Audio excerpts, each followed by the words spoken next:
Всем привет! Точность и дальность – эти два противоположных по смыслу слова характеризуют такой вид спорта, как стрельба из лука. И занавесу в этом виде спорта нам раскроет наша сегодняшняя героиня, лучница Фируза Зубайдова.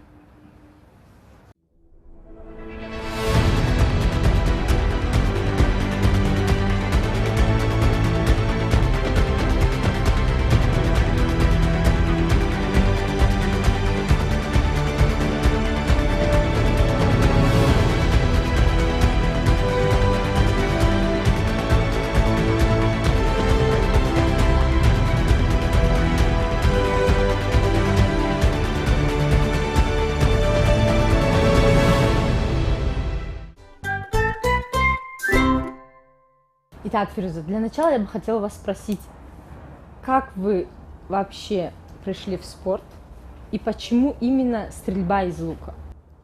Ой, я специально не приходила на этот вид спорта, но спорт мне почему-то с детства нравился.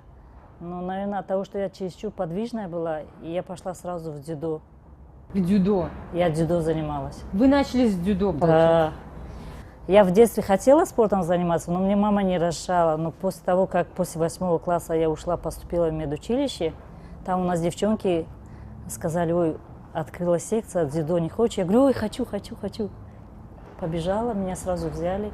А мама что сказала? Если мама не знала, потому что я ушла поступать и жила у подружки.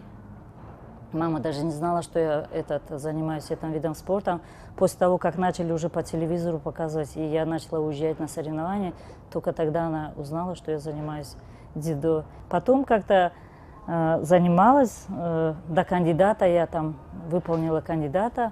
Какова была реакция, что вы, значит, сначала дзюдо, а потом еще и перешли на...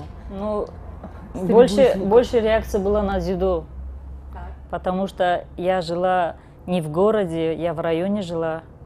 Это вот недалеко от города Чойракорон, но все равно это так относились как девчонка и занимается дзюдо. Ничего, мне было все равно. Главное, что моя мечта сбылась, что я спортом занимаюсь. Мне уже было все равно, кто что скажет. Даже мама против была, я все равно не бросила, уже ходила.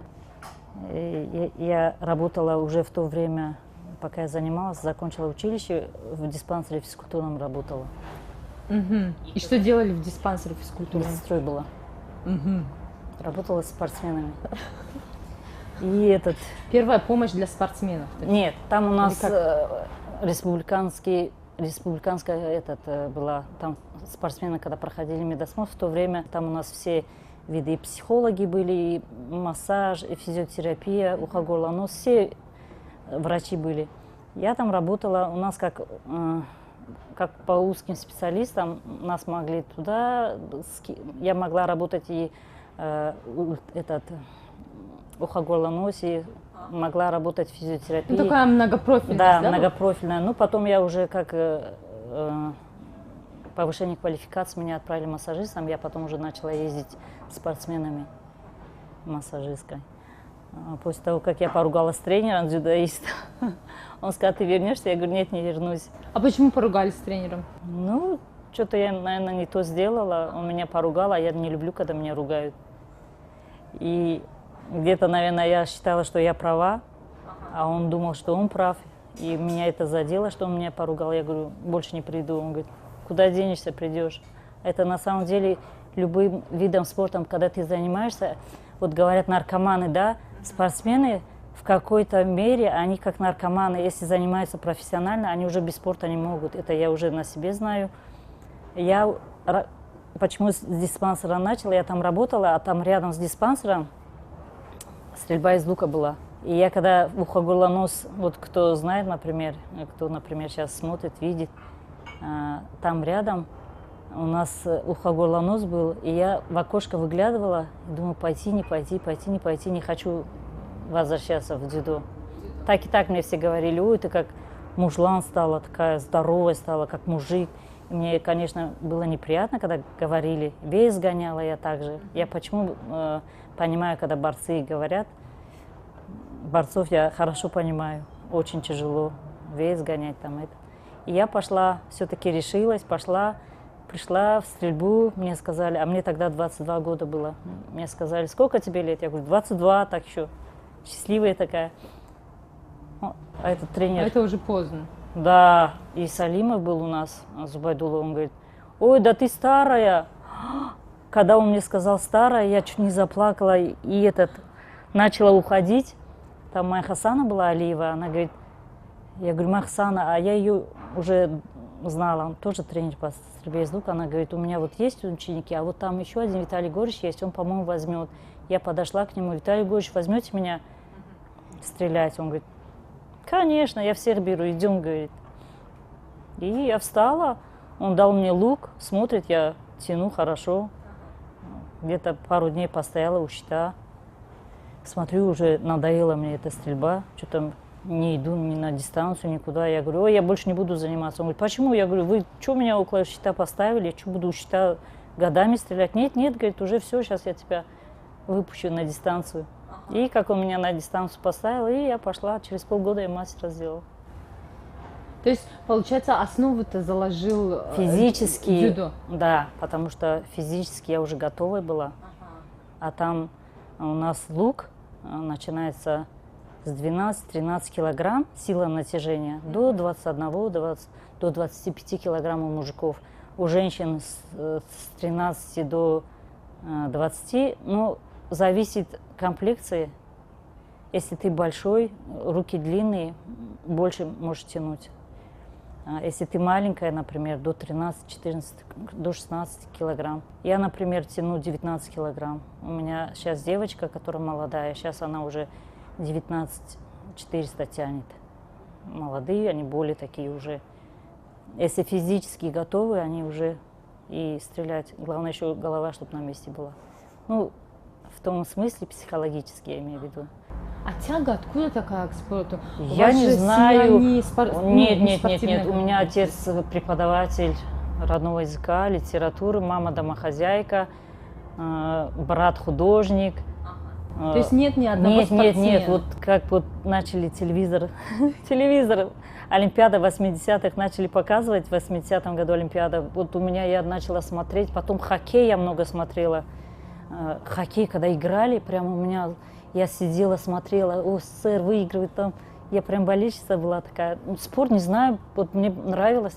Может, я думаю, что я от того, что хулиганка была, очень подвижная была, мне вот эта энергия, не знала, куда деть. Ее деть, а потом в спорт. Знаешь, а как потом продолжилась-то эта история со стрельбой из лука, и то есть до сих пор вот она вас вот в ведет? 87-м я начала, в 90-м я закончила, потому что беспорядки начались, война началась.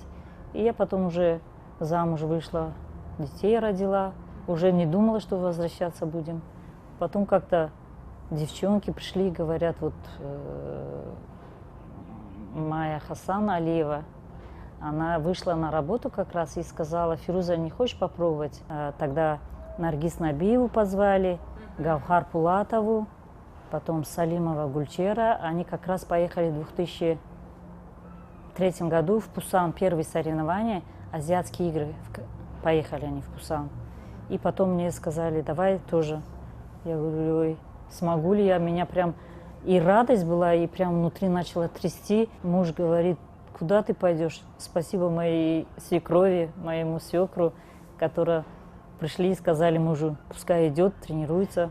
А кто, говорит, дома будет? Меня кормить, детей поднимать. Моя свекровь говорит, ничего, я работаю, и она будет работать, и будет все успевать. Я вот честно благодарна им, свекру своему и свекрови. А как уже вы начали тренировать собственных учеников? Собственно, это уже начала я после 2005 году я выступила. Мы ездили в женские исламские игры, когда первое место мы заняли, команда. Я приехала, и как раз я уже училась в институте, в заочном отделении, и мне сказали, давай, выходи, работай. Я говорю, ой, смогу ли я? Что-то никогда я никем не занималась, думаю, не смогу ли я, вообще смогу, не смогу. Потом думаю, попробовать можно. Вот у меня напарник моя, Лула Сатарова, она говорит, Фируза, не бойся, да ты все сможешь, ты столько всего прошла, ты все сможешь. Ну вот и начала я работать. Ну, помимо того, что я работаю, я еще выступаю. У нас же как без ограничения возраста. Но я, честно говоря, сейчас уже стараюсь, чтобы у меня ученики лучше меня выступили. Потому что если у меня ученики лучше меня, значит, я правильно тренирую. Но я рада, что у меня ученицы хорошие. Я очень... И ученики, и ученицы, и девочки, и мальчики у меня очень хорошие. Вот прям такое ощущение, что они мое продолжение. И вот я тренируюсь так, я поблажки не даю. И своим Строгий детям... тренер? Да, я строгий, но им это нравится. Они хоть вначале ныть начали, потом кто-то бросает. Вот кто не выдерживает, они бросают. А кто выдерживает, вот они настоящие спортсмены, они дальше продолжают. Вот. А что является вот таким вот прям тяжелым в этом виде спорта, что могут бросить там? Это нелегко тянуть лук. И больше мы даем ОФП, руки, чтобы были сильные. Помимо того, что мы тянем лук, мы же целый день стоим на ногах. И чтобы ноги, спина, все напряжение дает на ноги, на спину. И чтобы укреплять, и ты тянешь, у тебя спина работает, стоишь, ноги, у кого-то не выдержат, оттекать начинают. Это, разные же дети бывают, не все здоровые бывают. Хотя мы говорим, честно говоря, я заметила, что вот сейчас дети очень слабые. Я вообще говорю, у детей детства нету. Это разве нормально? Я, по-моему, я не знаю, вот родителям хочу сказать, взрослые, которые родители, они же детство, у них хорошее детство было. Почему у детей детства нету? Я бы понимаю, это везде так. Ну, может быть, это время сейчас такое, вам не кажется? Скорее всего, да, но все всё стремятся все в успеть. телефонах. Вот у меня дети приходят с телефонами, я у них отбираю. Не дай бог, я увижу телефон в руках, я заставляю отжиматься. Они уже знают, убирают телефон. Единственное, я телефон разрешаю, когда они стреляют, я говорю, снимите на камеру, чтобы вы увидели, я вам говорю, вы это не понимаете, вы должны сами увидеть свои ошибки. Тогда я разрешаю телефон брать, снимать. Они, знаете, мне нравятся мои дети, мои ученицы, они очень такие умненькие. Помимо того, что я им скажу, они уже, даже кто-то стреляет, они уже их ошибки видят. Ой, вот он вот так сделал, вот он вот так сделал. Я говорю, не смотрите никогда ошибки чужие, потому что это уже заходит, и будете вы это повторять. То есть... Нельзя. А наоборот же нет, когда, то есть, ты смотришь на чужие ошибки, Вот, ты учишься, нет? Вот смотрите, я, например, действующий, да, спортсмен, я тренер. Я иногда начинаю исправлять ребенка и у меня автоматически вот это вы себе это остается в голове, да. За это я детей учу, чтобы они не смотрели плохие выстрелы. Я всегда им говорю, хорошие выстрелы смотрите. То есть это что-то где-то такой вот психологический какой-то настрой получается. Да, вот ты не хотя как-то оно у тебя заходит, ты думаешь, дай вот это попробую. Вообще стрельба из лука мне вообще раньше не нравилась, но вот чем дальше я иду, уже с 2003 года, если взять. Я А раньше когда? Раньше не нравилось, вы сейчас сказали. Ну, раньше это когда не нравилось? знаете, вот когда дзюдо, мне этот наш заведующий всегда говорит, Фируза, зачем тебе дзюдо? Посмотри, стрельба из лука. Я посмотрела и говорю, это что, вид спорта, что ли? Стоят. Стреляют. Я так нехорошо сказала, говорю, это стоят, чем это можно так заниматься? Я говорю, я понимаю, дзюдо, ты там двигаешься, борешься, вес гоняешь. А потом уже, когда перешла, когда уже начала выступать, вот тогда вот азарт, чтобы надо попасть, надо выигрывать. Когда ты первый раз выигрываешь, что-то не понимаешь, что ты выиграл. А когда второй, третий раз тебе надо выигрывать, у тебя начинает вот внутри, почему я говорю, психологически нужно. Когда ребенок приходит, когда он ничего не понимает, он начинает хорошо выступать. Но 1-2 соревнования выиграть, вот, если он выигрывает, уже на третий надо ему выигрывать, потому что он не хочет уже проигрывать. А вот это волнение, вот это, что надо выиграть, это ему мешать начинает. Почему уже психологи занимаются спортсменами, что спокойно, такие же люди, ты только от тебя зависит это, стреляешь. Есть такие дети, которые у них какие-то проблемы дома. Я все равно одним глазом на всех же кто какой. Это вот у тебя ученики, они получаются не то, что ученики, они как твои дети. Замечаешь, что один как-то спокойно, один приходит нервный какой-то. Смотришь, стреляет, он никакой, не приходит в себя. Потом начинаешь спрашивать, у тебя все нормально? Ребенок не говорит, да, все нормально, но ты видишь, что у него не все в порядке. Я потом говорю, так, сегодня не тренируешься, я тебя отпускаю пораньше. Потом приходит на следующий день уже как нормально вроде. Есть дети, которые не могут даже стрелять. Это, знаете, есть дети, которые не совсем, у них какие-то проблемы, даже вот какие-то хронические заболевания есть, но я не могу их сказать, не приходи, не занимайся. Потому что у меня были такие дети, которые мамы приходят, говорят, нас ни на какой вид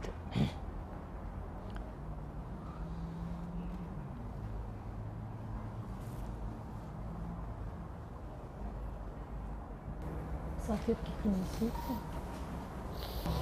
Я такая, как Не, ничего, это нормально, потому что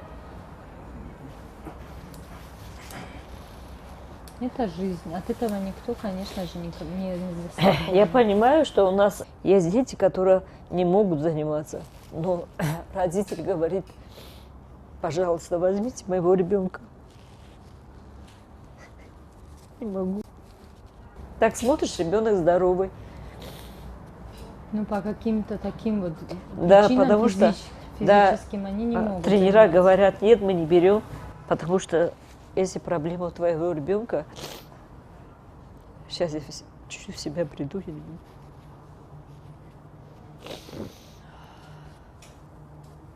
Пожалуйста, говорит, возьмите моего ребенка. Я говорю, ладно, а что, какие проблемы? Ну, она сказала, какая болячка у нее есть. Я говорю, без проблем. Я говорю, буду с ней заниматься, но ей такой физическая нагрузка не такая должна быть у нее. Потом девочка начала заниматься, знаете, у нее так хорошо получается, но бывает временами, что вот ей плохо бывает, ну, психологически она не выдерживает, потому что у нее болячка сидит это внутри. Обычно, да, это надо как не спорт, а физическая нагрузка, просто физкультура, да, должна у ребенка быть. Но у девочки так хорошо получается, я думаю, пускай занимается, пока занимается. Здоровых детей мало, потому что физкультурой мало занимается. Раньше, я по себе знаю, я в районе жила, у нас физкультура была. У нас физкультура всегда была, никогда мы не пропускали. Сейчас приходят, физкультуры нету. Я говорю, как можно без физкультуры в школе, в садике, в школе, в институте, в колледже, где бы ни учились, обязательно нужна физкультура. Очень много приходят дети с сколиозом. Во-первых, мы когда учились, нас по 100 раз, у нас учитель был, у него каска такая была, он даст, ну-ка прямо все, вот так прямо становились. Сейчас дети и вот так сидят, и вот так сидят, и так сидят. С этими телефонами, с этими компьютерами. Я понимаю, что сейчас очень современный мир, сейчас все с компьютерами, сейчас все с телефонами. Но физкультура, я по своему виду это говорю, что физкультура нужна с садика, прям чтобы начинали. Вот у нас самые хорошие, сильные корейцы, да? Я сколько вот смотрю, у них с садика прям идет. Маленькие дети приходят, они как вот с садика приводят их, они приходят, смотрят, кто как стреляет, кто-то захотел, пришел, там побаловался, играючи у них все это начинается. Потом у них в школе, помимо физкультуры, у них стрельба из лука есть. В школе? В школе. Потом колледж, потом институт. Институт, они уже заслуженные мастера, которые физкультурам учатся. А потом академия вся вот это. Ну там все. Почему у нас можно все это сделать? Почему раньше была физкультура, везде была? Почему не делают? Я бы хотела, чтобы с садика начиналось. Это мое личное мнение. У нас в таджикском спорте в гендерном соотношении так сложилось, что мужчин больше, чем женщин. И стрельба из лука, это мое мнение, имеет под собой такую некую основу из народного эпоса, но все равно на сегодняшний день очень мало спортсменов, которыми мы можем похвастаться, которыми мы можем сказать, что вот они вот достойны представлять нашу страну на каких-то международных соревнованиях. С чем это связано? Несмотря на то, сейчас что у нас я есть вам основа. скажу, что вот у меня сейчас большинство девочек, чем мальчиков. У меня вот сейчас в группе, кто ко мне приходят, 4 мальчика. И все остальные девочки. Вот девочек сейчас у меня больше, начали девочки больше приходить. И вы правильно говорите, потому что у нас девочки до определенного времени ходят. Вот сейчас у меня девочки очень хорошие, которые стреляют. За 3 года они хороший результат показали. Первые места занимают в республике. Потом вот они до 11 класса закончат, уже все, они поступают, они уезжают. Там девочки есть, которые замуж выходят или дальше учатся, потом уже замуж выходят. Они уже дальше не продолжают. А мальчики, нам выгоднее мальчиков, потому что мальчики, они даже или женятся, или будут работать, они будут приходить. А девочкам нет. Вот девочкам чуть тяжело в нашем этом. Если кто-то, если поощрять, вот, например, девочек, что вот действительно ты там будешь тренироваться, для поступления тебе плюс будет, да, там где-то стипендию ты будешь получать, тогда я думаю, что и пойдет, и девчонки будут дальше стрелять. Сейчас вот у меня парень хороший тренировался, сейчас он заканчивает институт, он на работу устроился, с утра до 3 он учится, с 3 до 8 он работает. А когда тренироваться? Спортсмены, которые профессионально уже занимаются, они должны за это деньги получать. Вот это я считаю, что профессионально. А не так, что говорят, да ты профессионал. На честном слове. Да, ты профессионал, ты уже свое дело знаешь, профессионал, да, но ты за свою работу должен получать деньги. Например, не надо много, да, вот в нашем виде спорта 3 девочек, 3 мальчиков. Если хорошо выступают, они будут ездить уже на соревнования как профессионалы, они должны получать за это. Не получается, значит, все, будем брать того, кто сильнее, сборную. Если человек тренируется, на сборах участвует, потом соревнования, вот тогда будет у нас что-то. И когда оплачивать, будет, помимо того, что оплачивать, ладно, чтобы повезти на соревнования спортсмена, это деньги нужны. А чтобы государство не может столько оплачивать, например, спортсмена, потому что у нас очень дорогой вид спорта. Одни поездки, вот элементарные, вот, чтобы поехать на соревнования, ты должен заранее заявку, 2 месяца заявку подать, что ты будешь выступать.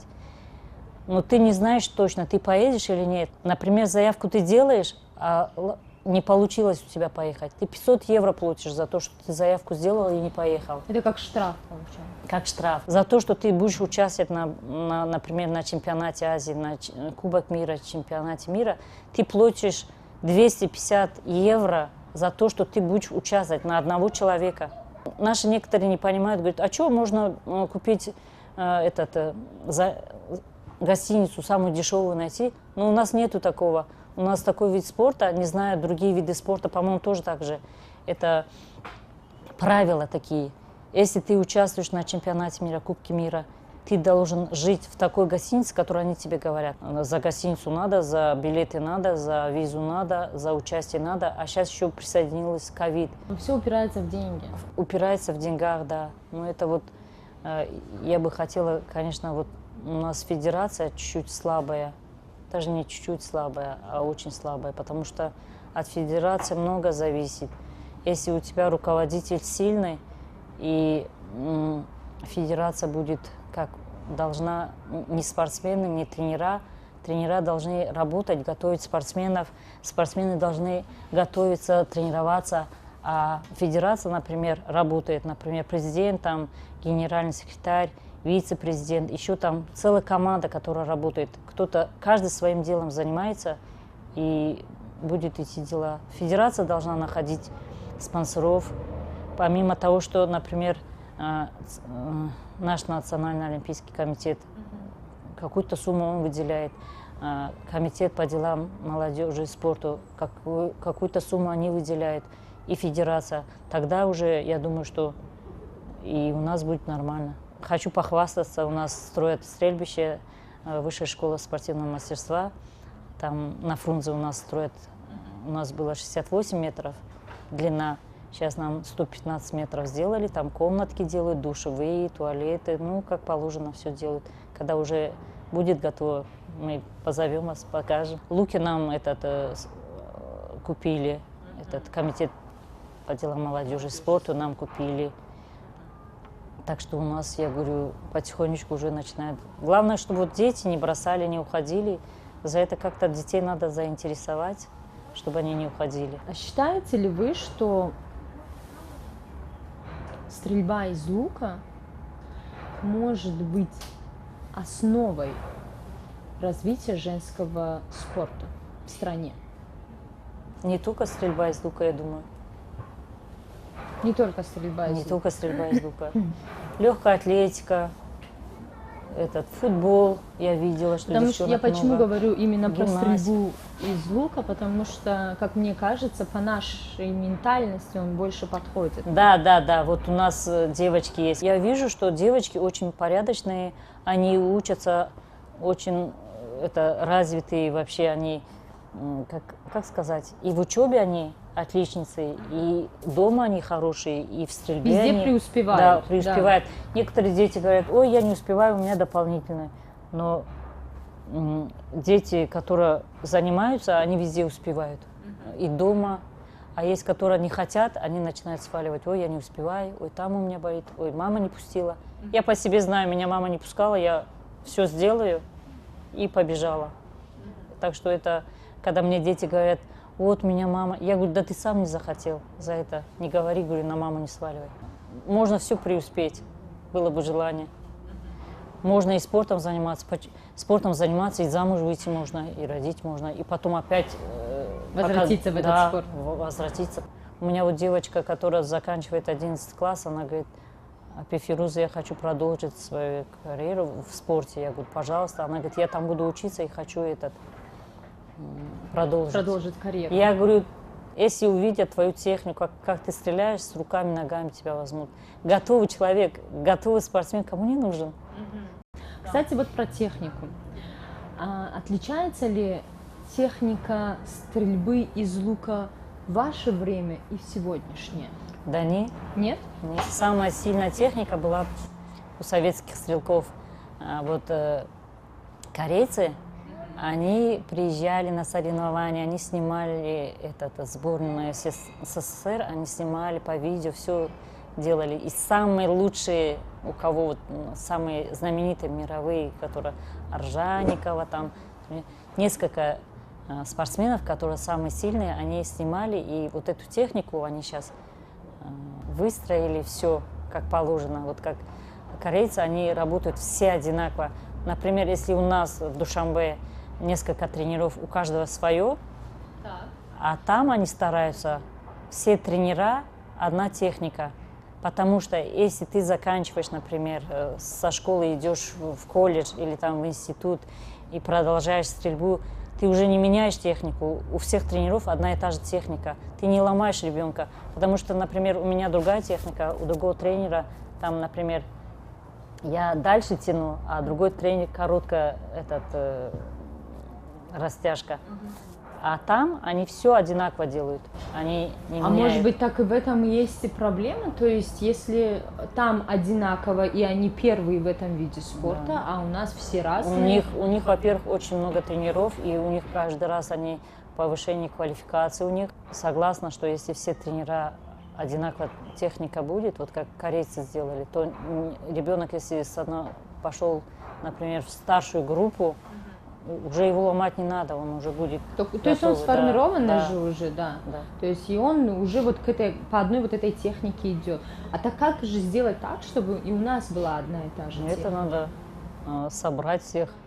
Я еще раз говорю, это должна работать федерация. То есть собрать всех тренеров, сделать какие-то курсы, да, и чтобы они сделать, курсы сделать. Потом работали. Очень много выездные курсы есть тренеров, потому что у нас мы сидим на одном, хотя говорят, у нас советское, у всех мы выезжаем, учимся, начинаем что-то привозить там. Потом я думаю, что которые тренера сидят, вывозить их тоже надо, чтобы они на курсы какие-то выезжали, смотрели, учились. Очень много всего нового, потому что не каждый может. Тренер, у нас помимо того, что это техника, еще надо лук, там, подгонять его под каждого человека, подгоняешь его. Там крутить плунжи, там плечи, стрелы, жесткость. Это такие мелкие вещи, но это основа тоже. А вы, как мы уже сказали, действующий спортсмен, тренер, то есть забот у вас предостаточно. Как вы еще и совмещаете свою спортивную деятельность с семьей? Как вам это удается? Ну, если честно говоря, у меня дети уже все выросли, они все разъехались, мы с мужем. Ну, для меня муж это первое место, потому что он меня очень поддерживает. Я должна тоже так же, как если он меня отпускает на соревнования, там я бывает, ну, всегда у меня, например, порядок такой, что в 12 часов у моего мужа обед, все, я все бросаю и кормлю мужа своего. А потом бежите опять на тренировку? Потом, да, у меня, например, утром с 8 утра до 11 тренировка, прибегаю я домой, кормлю его, потом в 3 у меня тренировка до 6. А если летом, вообще это с 7 до 8. А когда дети были маленькие, как вы это совмещали? Не, вот я в 2003 году я вышла, когда стрельбой заниматься, моему младшему 3 годика было. Младшему. Ну вот, где-то мне помогал мой свекр. Он забирал детей из садика. Ну, я бегала, чтобы главное, чтобы муж не возмущался, чтобы я все успела, а то бы сказал бы, не тренируйся, мне не надо, мне домашняя женщина нужна. Ну, я еще раз говорю. Но он мог так сказать, конечно, если бы вы не успевали. Конечно. Чтобы все были накормлены, напоены, а потом уже все твои дела. Ну, уже повзрослели дети, уже они помогали мне. У меня 4 сына, они мне помогали. У каждого свой был. Один мусор таскал, один полы мыл, один посуду мыл. В завершение я бы хотела спросить, какой вектор развития нужен для стрельбы из лука, для его популяризации еще больше среди населения, для достижения еще больших результатов спортсменов? Ну вот смотрите, сейчас вот у нас стрельбище строят, оттуда вот уже начнем, чтобы у нас как-то вперед шли дети. После этого можно будет, еще раз говорю, надо набирать тренеров, чтобы начинали уже в районах собирать. У нас вкладывать надо. Мы же в детей вкладываем, также все любые виды спорта вкладывать надо. Если ты не будешь вкладывать, говори, не говори, ничего не будет. Вот смотрите, как вот соседи увидели, у этого соседа машина новая, вот у него также в стрельбе из лука увидит кто-то, говорит, у них стрельбище там есть, там надо пойти, там уже луки, стрелы есть. У нас, наверное, потому что к нам приходят много людей, то мы говорим, стрел нету, это нету, но вот сейчас у нас строят, я думаю, потихонечку пойдет. Хочется, чтобы вот были чемпионов побольше было. Ну, да. Чтобы поднять чемпиона, это вот надо работать, надо вкладывать в него. Спонсора хорошего надо нам. У нас сейчас, между прочим, соревнования начинаются уже. Кубок Азии будет в Бангкоке в марте. Какие у вас планы на это соревнование? У нас есть парень хороший, Роберт Нам. Он работает и тренируется в Корее. Вот он выступает за Таджикистан. Да. Он выступает. Он выступил в том году на Азии, был 5-м на чемпионате мира, на Кубке мира за лицензию. Ему немножко не хватило. Он шел среди там 190 человек. Он был 5-м или 6-м, точно не. Ну вот в побегушках он чуть-чуть там проблемы были, пролетел. Ну вот хотелось бы сейчас перед азиатские игры будут в сентябре. А если, например, азиатские игры ты выигрываешь, уже лицензия будет у тебя. Перед азиатскими играми надо, чтобы он выступил пару соревнований. Вот хотелось бы, конечно, спонсора найти, чтобы его отправить на соревнования. А это ваш подопечный, насколько я понимаю? Он и наш подопечный, мой подопечный, и за сборную Таджикистана он первым номером идет.